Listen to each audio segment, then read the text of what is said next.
personnages ambivalents dans Bleach, il y en a à l'appel. Des individus portant en eux le lourd poids de profondes contradictions, les rendant plus humains tout en leur conférant paradoxalement, justement, une aura supérieure par leur écriture nuancée. Tosen en est un bon exemple. C'est une incarnation de la justice jusqu'au boutiste, ayant sombré dans une forme d'extrémisme par dégoût de l'institution censée incarner cette même justice. Sa soif d'équité ne pouvant être étanchée, il a fini aveugle des yeux et du cœur. Citons également Urahara, qui est sans doute l'exemple le plus radical, étant à la fois une sorte d'amuseur de galerie, prenant tout à la légère et de surcroît vendeur de bonbons et gadgets à la con, tout en étant l'un des êtres les plus conscients de la noirceur et des enjeux de ce monde, avec des relents de mastermind à la Aizen, mais du côté des protagonistes et heureusement pour Ichigo et ses acolytes. Il est à l'origine de plusieurs événements ayant impacté Bleach en profondeur, il a créé le Hogyoku et il est l'auteur d'inventions plutôt glauques dans leur utilisation, comme le Gigai ou le Gikongan, reflétant son pragmatisme comme son ambiguïté morale. Et dans la continuité, celui qui va le plus nous intéresser aujourd'hui et qui s'avère être le plus riche et développé dans cette catégorie, c'est sans commune mesure Shunsui Kyoraku, le Shinigami aux multiples malédictions, les portant avec sourire et dont les plus hautes responsabilités n'ont pas réussi à mettre fin à sa nonchalance légendaire. De la perte des êtres les plus proches au fardeau dont il a hérité, il est temps de faire pleuvoir les pétales de fleurs et de célébrer par la même occasion mon retour sur YouTube après une trop longue pause de 4 mois. Je crois que d'ici là vous avez eu le temps de vous préparer. C'est parti. Avant de plonger dans les brumes du Ceretei et les jeux d'ombre du capitaine Kyoraku, laisse-moi te parler d'un autre type d'équilibre, celui entre énergie et sérénité, Oli, que tu connais déjà si tu fais partie des anciens. Oli, c'est toujours la boisson sans sucre, sans taurine, avec des arômes naturels, des vitamines, des antioxydants, en bref, le combo qui m'a convaincu depuis longtemps. Mais aujourd'hui, Oli c'est bien plus qu'une simple boisson énergisante. C'est 3 gammes pensées pour chaque situation, comme un Zanpakuto polyvalent à la Yamamoto ou justement à la Shunsui Kyoraku. Tu veux un boost durable sans crash, c'est la gamme énergie avec sa caféine brevetée micro-encapsulée. Tu préfères quelque chose de plus chill, sans théine ni excitation? La gamme Ice Tea fait le taf avec de vraies infusions et des fibres pour la digestion. Et si t'as juste besoin de t'hydrater, surtout avec la chaleur qui monte dans tous les quartiers du Rokongai, la gamme hydratation à base d'eau de coco et d'électrolytes est juste parfaite. Mais attention, Oli ça ne remplace pas l'eau, évidemment, c'est une alternative plus responsable et plus saine aux sodas sucrés. C'est pas un substitut à une hydratation classique. L'eau finalement, c'est comme Ichigo dans Bleach. Même s'il y a d'autres personnages stylés, ça reste la base. Si tu découvres, je te recommande les packs découvertes, car c'est le plus abordable. Et si t'es déjà dans la Holy Squad du Gotei 13, tu sais ce qu'il te reste à faire. Passer au pot et prendre tes goûts préférés pour être équipé tout l'été. Code FAREM5 pour 5€ de réduction sur ta première commande, et FAREM tout court pour moins 10% sur le site. Tu peux passer par mon lien en description directement ou à la fin de la vidéo, et en commentaire épinglé, tu connais. Merci à Oli pour leur confiance, et surtout, merci à toi pour ton écoute et ton soutien, car utiliser mon code, c'est te rendre service avec la réduction, tout en soutenant mon travail directement. Maintenant, place à Shunsui Kyoraku, qui en vrai, entre nous, depuis qu'il est capitaine commandant, je suis sûr qu'avant de s'envoyer au saké le soir, il se fait un bon shaker Oli Energy en début d'après-midi avec des glaçons. Kurosaki Ichigo, Shinigami Daiko da.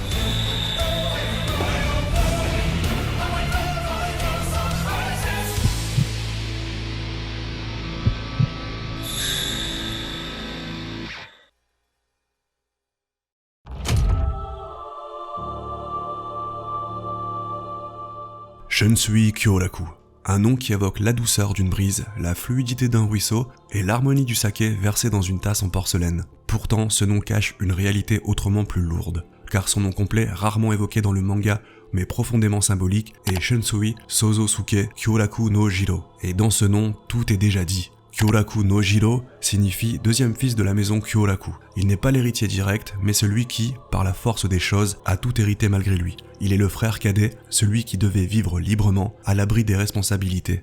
Sozosuke est le fragment le plus troublant. Il signifie l'assistant qui possède tout, ou l'assistant qui cache tout. Une formule ambiguë, presque prophétique. Posséder tout, mais au prix du silence, cacher tout, mais au nom du devoir. Et c'est là toute la tragédie de Shunsui. Il est né pour être libre, mais il a hérité de chaînes. Il était destiné à être celui qui observe de loin, celui qui soutient sans s'impliquer, et pourtant, à force de pertes, de morts et de responsabilités non assumées par d'autres, il est devenu le pilier central du Gotei 13. Le nom qu'il porte n'est donc pas un titre de noblesse, c'est une sentence. Derrière son sourire se cache l'ombre d'une profonde solitude, derrière son kimono fleuri, l'héritage pluvieux de ceux qui ont disparu.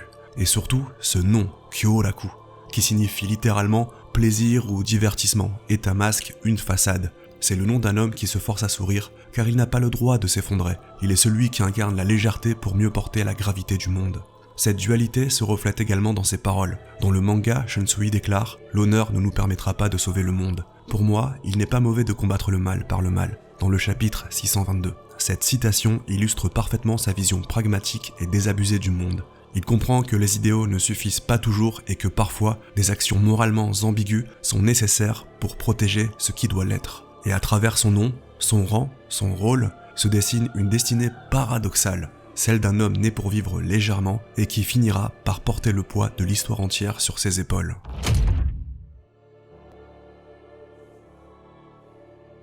Shunsui Kyoraku est un homme qui, dès sa première apparition, semble tout de suite à part, unique en son genre, y compris parmi les capitaines. Son large chapeau de paille, son kimono fleuri, et surtout, cette nonchalance presque théâtrale qui détonne au sein du Gotei 13. Mais cette posture légère n'est pas qu'une coquetterie de caractère. Elle est un rempart, une défense et une manière, surtout, de dissimuler les malédictions qu'il traîne derrière lui.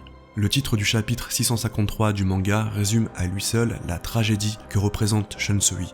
The Théâtre Suicide Scène 7, 2 épingles à cheveux, une seule silhouette. Ce titre, ce n'est pas qu'un simple effet de style, c'est une image saisissante de ce qu'il est, un homme qui incarne plusieurs destins, plusieurs lignées, plusieurs mémoires, au point d'en devenir presque une marionnette. Shunsui est ce théâtre vivant, sur lequel se jouent les tragédies des autres. Ce qu'il est aujourd'hui, il ne l'a pas construit seul, il est le produit d'un héritage qu'il n'a pas demandé et dont il ne peut se défaire. La première épingle à cheveux, son grand frère, l'aîné du clan Kyoraku.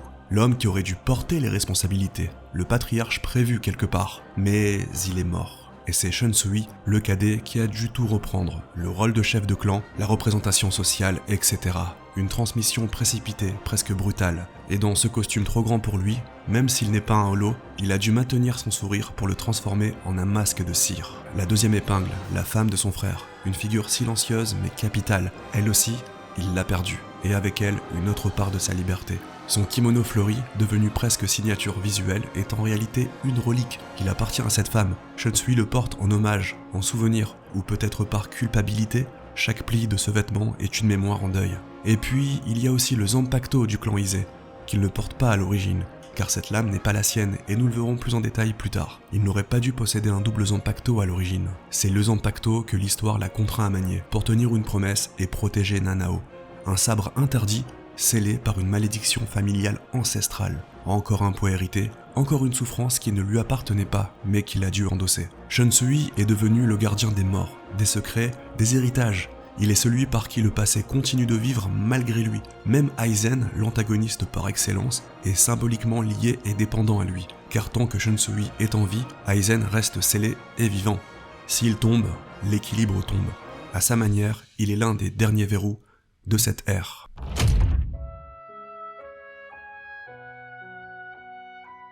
Shunsui est un survivant, et comme tous les survivants, il est condamné à subsister avec des absents. Ceux qui partageaient ses valeurs sont tombés, et ce n'est pas seulement une suite de deuil, c'est une dépossession progressive de lui-même. Dans les romans de Bleach CFYOW, un passage poignant mentionne la perte de Soya Asajiro, un ancien capitaine de la 11e division, scellé pour ses crimes, mais dont le destin rappelle que le pouvoir, même utilisé pour des causes nobles, peut mener à l'isolement. Mais celui qui, dans ce qu'on pourrait appeler l'univers étendu, incarne le premier choc émotionnel de Shunsui, c'est un ancien Kenpachi, Kuroyashiki. Un capitaine brutal, plus proche de Zaraki que de Kyoraku, et sans dire que leur relation était totalement fraternelle comme avec Ukitake, la mort de cet ancien Kenpachi a été le début d'une chaîne. Puis vit ensuite Yamamoto, le mentor, le fondateur, la colonne vertébrale du Gotei 13, une figure paternelle autant qu'un modèle et le synonyme de la sécurité incarnée. Et c'est là que l'ironie atteint son paroxysme. C'est justement ce capitaine Yamamoto qui ne voulait pas vraiment de la légèreté de Shunsui. C'est celui qui critiquait son comportement trop libre, trop volage, trop peu formel, et pourtant c'est bien lui qui devra le remplacer sur décision de la chambre des 46.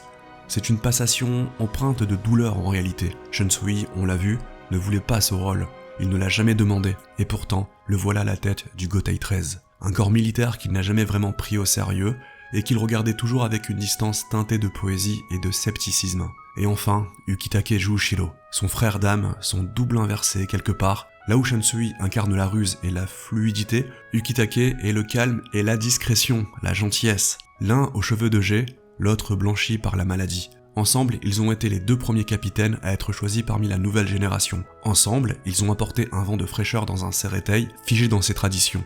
Leur relation va bien au-delà de l'amitié. Ils sont complémentaires, liés par des siècles de confiance mutuelle. Et c'est Ukitake qui, dans un dernier acte sacrificiel, choisit de sacrifier sa propre vie pour maintenir l'équilibre du monde en servant de réceptacle à une force divine, Mimihagi, bras droit du roi des esprits, symbole de la stagnation. Encore une fois, Shunsui reste. Encore une fois, il voit l'un des siens partir. Chaque disparition est une nouvelle strate de silence dans son cœur. Il ne parle pas de ses douleurs, il ne s'effondre pas. Il boit du saké, il regarde les nuages, il offre des haïkus. Mais ses gestes sont des rituels de mémoire, pas de distraction, il n'oublie rien. À ce rythme, la question devient inévitable. Quand cela va-t-il s'arrêter? Combien de fois encore devra-t-il porter le deuil, enfiler le rôle du survivant, jusqu'à ce qu'il ne reste que lui, silhouette solitaire sous un ciel trop vaste? L'arc de l'enfer semble poser la dernière question.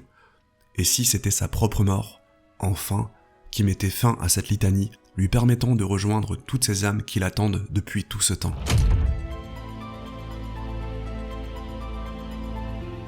Si Shunsui Kyoraku est un homme marqué par les pertes et les fardeaux, alors Nanao Ise est celle qui marche dans ses pas sans en connaître au départ la raison. Elle est son lieutenant, son ombre discrète, souvent exaspérée par ses manières, ses absences, ses plaisanteries douteuses. Mais cette irritation n'est que la façade d'un lien bien plus profond, tissé dans le silence, dans la douleur, et dans une histoire qui les dépasse. Il y a des armes dans Bleach qui racontent autant d'histoires que les personnages qui les manient. Certaines sont le reflet de leur âme, d'autres le prolongement d'un héritage. Le Shinken Ha-Kyoken, l'épée que manie Nanao Ise dans l'arc de la guerre contre les Quincy, est de celle-là. Une arme cachée, scellée, transmise de mère en fille et que seul un moment d'absolue nécessité peut réveiller. Une arme qui ne se contente pas de trancher, mais qui révèle. Son nom déjà, Shinken Ha-Kyoken, n'est pas une simple accumulation de kanji pour faire stylé, il est littéralement le miroir d'un passé maudit. Shinken signifie sabre divin ou épée sacrée, une lame qui ne vient pas d'un monde commun et qui, à l'inverse d'un Zanpakuto classique, n'a rien de personnel. Elle est héritée, imposée, ancienne. Hakyoken signifie épée des 8 miroirs. Les miroirs ont une symbolique très forte dans la culture japonaise, et dans le shintoïsme, le Yata no Kagami, le miroir à 8 faces, fait partie des 3 trésors impériaux. Il représente la sagesse, la vérité, la capacité à refléter l'essence de ce qui est. Et c'est bien ce que fait cette épée. Elle renvoie aux ennemis la nature véritable de leur pouvoir en pleine face. Elle les démasque et les purifie par la lumière. L'ennemi face au Shinken Ha-Kyoken ne peut ni se cacher, ni tricher, ni masquer sa nature profonde. C'est une arme mystique, une relique, presque une malédiction. Et pour une fois, elle n'est pas à Shunsui. Et c'est là que le puzzle commence à s'assembler. Nanao ne sait rien de cette malédiction, pas au début, car c'est Shunsui lui-même, on l'a vu au début, jeune et à l'époque, qui a scellé l'arme au sein de son propre Zanpakuto, créant une seconde lame et a pris l'enfant sous son aile dans sa division pour l'éloigner de ce destin tragique. Il l'a protégé en la soustrayant à une vie de souffrance, tout en portant sur ses épaules le poids de cette malédiction. Il n'a jamais dit un mot, il a pris soin d'elle en silence, même ce recrutement dans la 8e division n'est pas le fruit d'un hasard. Et quand la vérité éclate, bien plus tard dans la guerre contre les Quincy, Nanao découvre son héritage, et elle l'accepte directement. Elle ne fuit pas ce que sa lignée lui impose, elle choisit de porter le sabre interdit. Et à ce moment précis, un acte de purification a lieu. Shunsui ne peut brandir cette arme, mais il peut la tenir avec elle. Et cette fois-ci, contrairement à tous les fardeaux qu'il porta comme des plaies, il le fit par choix, défiant les destins des clans Ise et Kyoraku. Ensemble, ils joignent leurs mains sur la garde de Shinken Ha-Kyoken. Ensemble, ils affrontent une divinité. Ensemble, ils conjurent l'histoire. C'est un moment rare dans Bleach, d'une intensité émotionnelle puissante et contenue en même temps. Pas de déclarations grandiloquentes, pas de débordement, mais 2 âmes blessées qui se reconnaissent et se cicatrisent. 2 malédictions qui s'unissent pour en neutraliser une 3e. Il y a ici une forme de réponse à la solitude de Shunsui. Lui qui avait tout perdu, lui qui pensait n'être que le réceptacle des morts, il trouve en Nanao non pas une rédemption, mais une continuité, quelqu'un avec qui partager le poids. Pas un baume, pas une guérison non plus, mais un relais, une cohabitation dans la douleur. Une douleur qui devint beaucoup plus légère. Ce que le Shinken Hakyoken tranche, ce n'est pas seulement un ennemi finalement, c'est l'intouchable, l'invisible et le sacré. Il est dit dans le manga que cette épée est capable de détruire des divinités, des entités supérieures, et le fait qu'elle ait pu blesser l'île Barrow, l'un des Quincy s'autoproclamant être le plus proche de Dieu, n'est pas anodin. Le choix du miroir n'est pas simplement poétique, il signifie que ce que l'on voit dans l'adversaire, c'est aussi sa propre vérité quelque part, et donc symboliquement, lorsque Nanao lève cette lame, elle confronte indirectement Shunsui à sa propre image, à ses échecs, à ses silences, à ses renoncements, et pourtant, elle ne lui en veut pas, car c'est ensemble qu'ils brisent le cycle. Deux héritiers de deux lignées maudites, deux âmes liées par les dettes du passé, mais libérés par la confiance et l'acceptation. Shinken Hakyoken est donc bien plus qu'une arme, c'est un dispositif narratif, une clé symbolique comme il y en a tant dans Bleach, une lame divine, forgée dans les reflets du passé et maniée par une main qui a appris à ne pas trembler. Une lame qui, peut-être, sera encore utile face aux vérités les plus sombres à venir, car il est fort probable que Shunsui n'ait pas encore affronté son dernier démon, et si certaines vérités sont cachées dans des miroirs, d'autres sont scellées bien plus profondément, dans des recoins où résident les défunts damnés dans les profondeurs de l'enfer.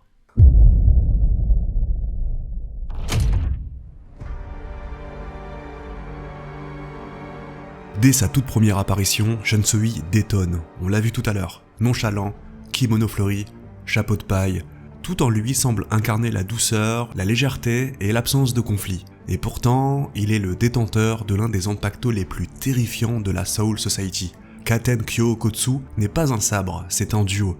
Deux esprits féminins incarnant une forme d'autorité théâtrale et tragique régie par des règles de jeu cruelles.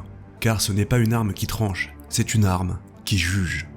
Son Shikai impose à l'ennemi de jouer à des jeux d'enfants, mais ce n'est pas de l'amusement, ce sont des règles arbitraires qui tuent. Cache-cache, marelle, une sorte de pierre-feuille-ciseaux, des jeux où celui qui ne comprend pas les règles est condamné à mort. Et plus profondément, c'est un rappel à l'enfance perdue, à l'innocence trahie. Katen Kyo Kotsu joue, mais elle tue. Elle est comme Shunsui finalement, douce en surface, implacable dans le fond.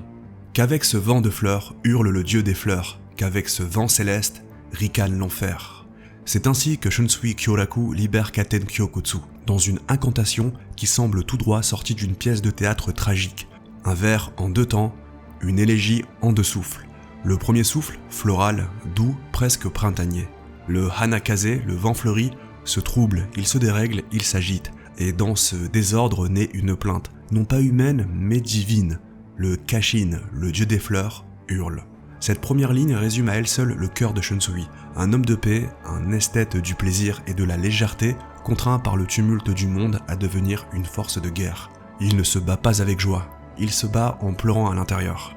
Mais vient ensuite le second souffle, plus sombre, plus céleste, ou plutôt célesto-démoniaque. Le Tenpu, le vent du ciel, se trouble à son tour.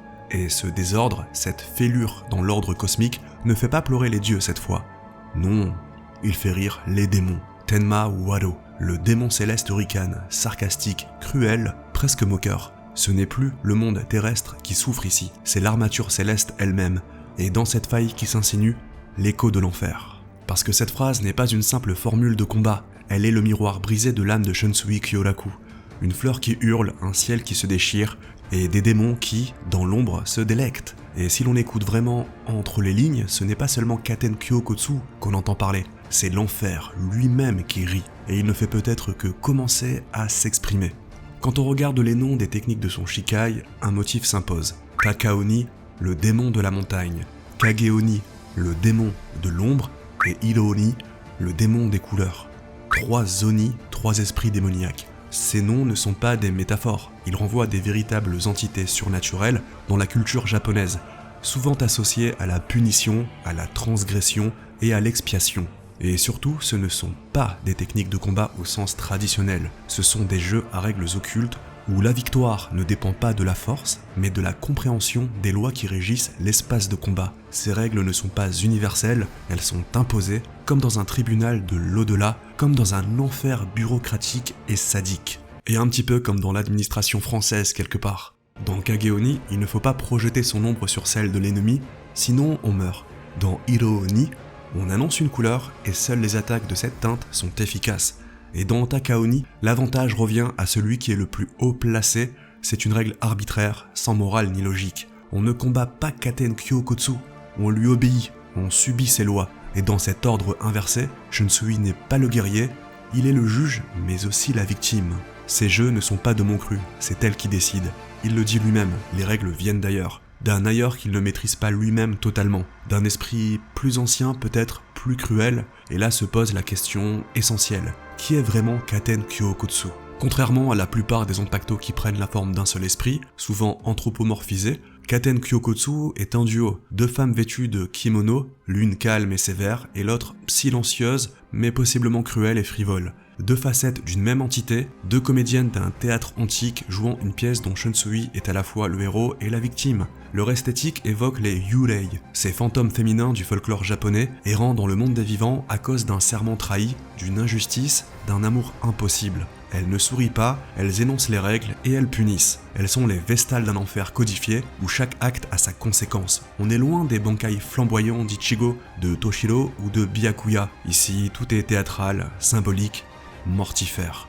Et si ces deux esprits n'étaient pas simplement le reflet de Shunsui, mais les geôlières d'une réalité plus vaste, des agents de l'enfer, empruntant la forme d'un Zanpakuto. Il n'y a qu'à voir leur chara-design, et les têtes de mort un petit peu partout. Dans le one-shot, c'est-à-dire le dernier chapitre sorti en 2021, Bleach Noblesse from Hell, on apprend une vérité glaçante.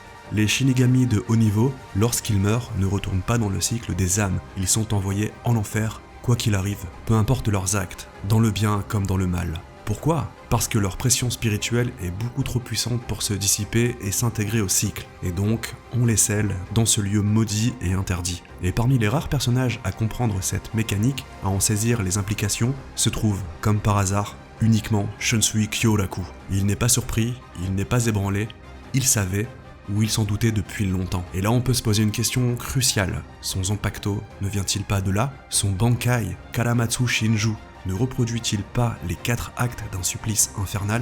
En numéro 1, on a la douleur partagée, le karma, la souffrance commune. Ensuite, il y a la souillure, la tache sur l'âme, la marque du péché. Ensuite, la noyade, la perte du souffle, l'entrée dans l'oubli. Et enfin, un suicide commun, l'impossibilité d'échapper, le sacrifice final. Chaque étape évoque un processus de damnation. Mais ici, encore pas de colère divine, pas de jugement explicite, seulement un système froid, implacable, comme un code, comme un enfer. Et alors, une hypothèse qui pourrait sembler tirée par les cheveux prend forme. Et si Shunsui était déjà, de son vivant, l'agent de cette loi, celui qui applique sans s'en rendre compte les mécanismes d'un châtiment éternel.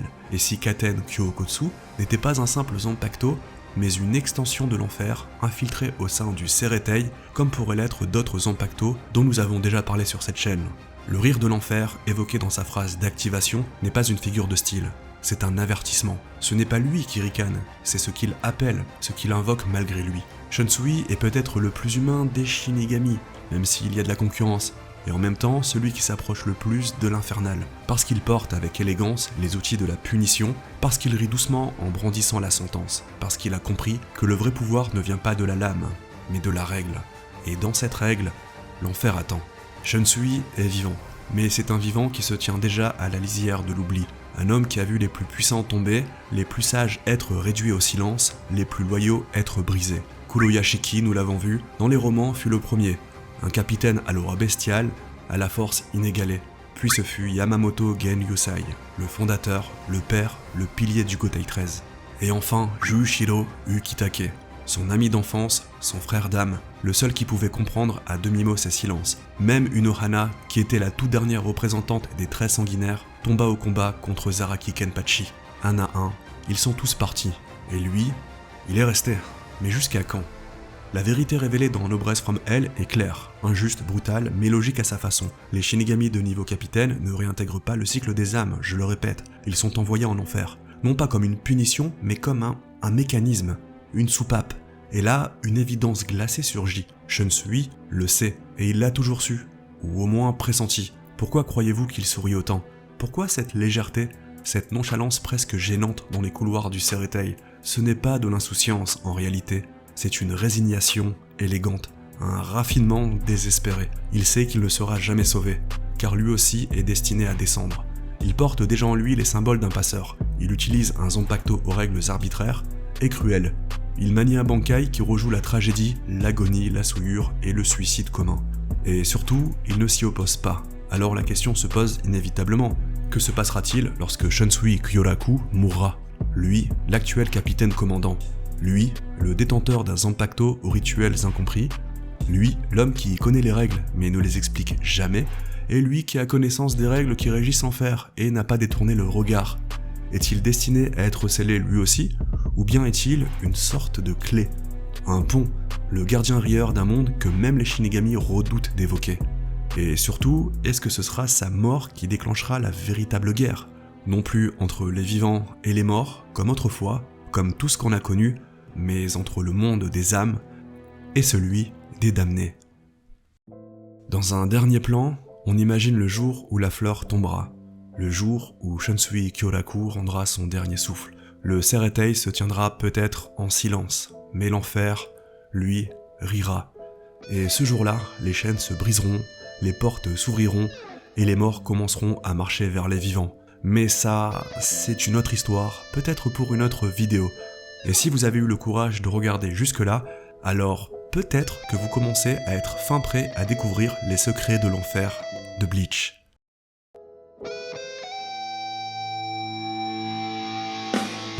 Il est des âmes plus maudites que d'autres, dont la destinée est de porter ceux qui sont tombés sur leurs épaules, tout en devant s'évertuer de rester droit dans l'adversité, même pas par choix, par envie ou par principe, mais par nécessité. Shunsui Kyoraku est de celle-là. Un homme qui aurait pu ne jamais être Shinigami quand on y réfléchit. Un hédoniste né, un rêveur d'ombre malgré soleil de plomb et de saké bien frais, qui n'aspirait qu'à la douceur des après-midi sans fin, comme nous tous quelque part. Mais sa destinée l'a appelé, et comme souvent, ceux qui ne cherchent pas le pouvoir sont précisément ceux qui en deviennent les gardiens les plus fiables et les plus tragiques. Son rire n'est pas fin, mais il est mélancolique. Sa paresse n'est pas une faiblesse, mais une armure. Et sa force, elle, est une malédiction, encore une. Car il sait que tout ce qu'il aime finit par lui être arraché. Il le sait et il continue d'avancer. Non pas pour vaincre, non pas pour sauver, mais simplement pour porter les morts, porter les fautes, porter le théâtre tout entier quand tous les autres acteurs ont quitté la scène. C'est là toute la noblesse tragique de Shunsui. Il est le capitaine d'une époque révolue, le dernier conteur d'un monde qui n'existe plus, celui qui sourit parce qu'il sait que le rideau ne tombera jamais, pas tant qu'il sera là. Et s'il doit finir en enfer, ce ne sera pas en tant que condamné, mais en tant que guide, je le crois. Alors, la prochaine fois que vous verrez ce kimono fleuri flotter dans le vent, souvenez-vous, derrière les rires se cache un tombeau. Et sous le chapeau de paille, il y a un regard qui ose affronter les ténèbres sans jamais y être sombré. Merci d'avoir regardé jusqu'au bout, vous êtes les vrais. Si cette vidéo vous a plu, vous mettez le petit like, ça aide un petit peu au référencement à ce qui paraît, et vous feriez mieux de vous abonner et de la partager, car j'ai plusieurs autres vidéos dans la même veine sur le feu, et de grosses surprises à vous annoncer. Ou simplement, vous pouvez aussi la garder pour vous, comme un secret que seuls certains peuvent comprendre. Allez, on se retrouve très bientôt pour une nouvelle plongée dans les ombres de Bleach. Prenez soin de vous, de votre âme et de vos proches. Je ne fais jamais de promesses, mais je m'engage à revenir sans faire une nouvelle pause de 4 mois. Sur ce... Ciao.